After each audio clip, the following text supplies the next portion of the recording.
Ai nổi cao số số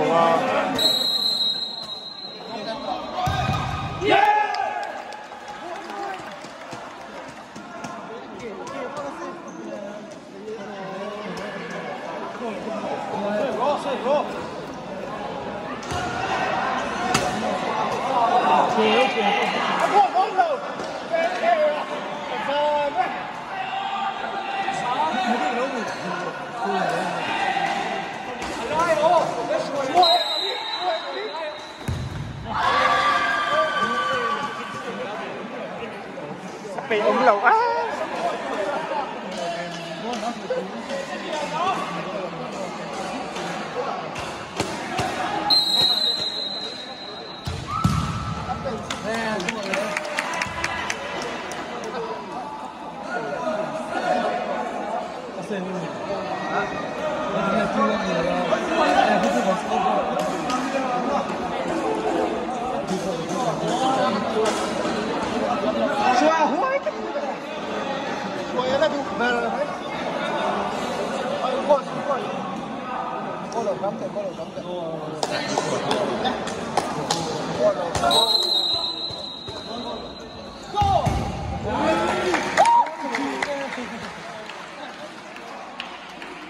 Bên gol là vẫn kia là ông ta hay chứ.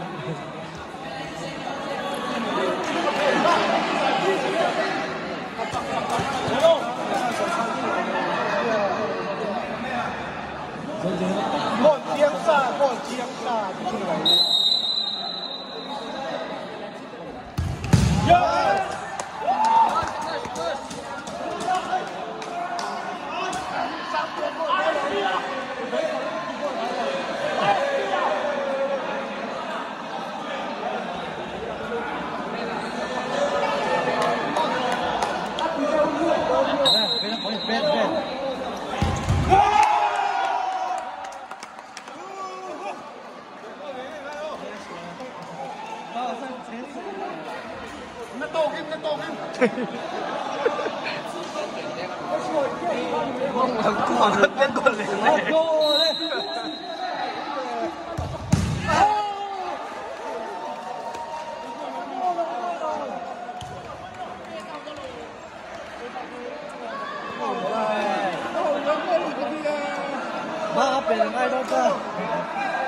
chui.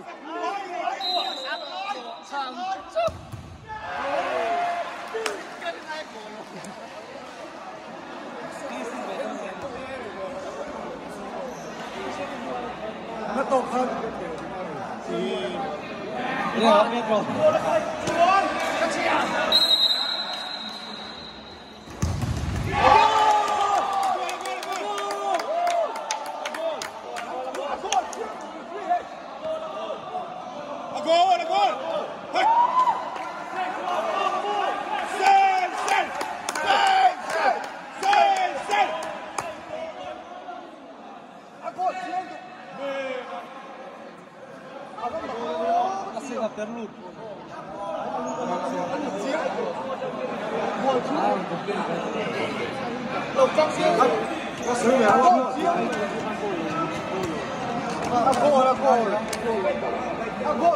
Để tại sao lần rất là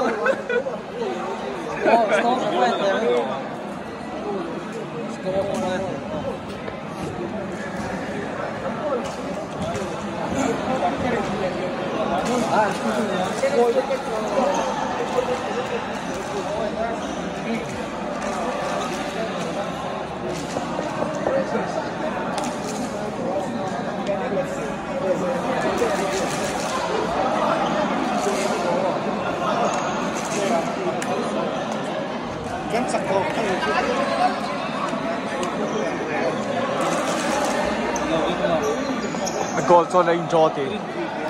來，出來先，放開先，放開先，放開。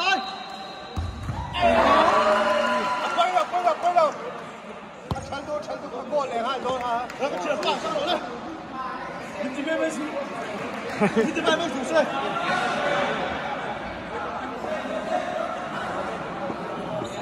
啊，相對可能來了，你就幹了。來了，你過來，你不輸。哈哈，過。開步係10步車啦。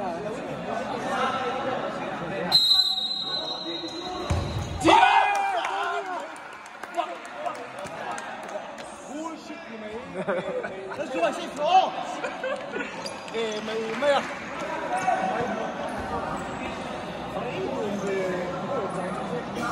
不錯。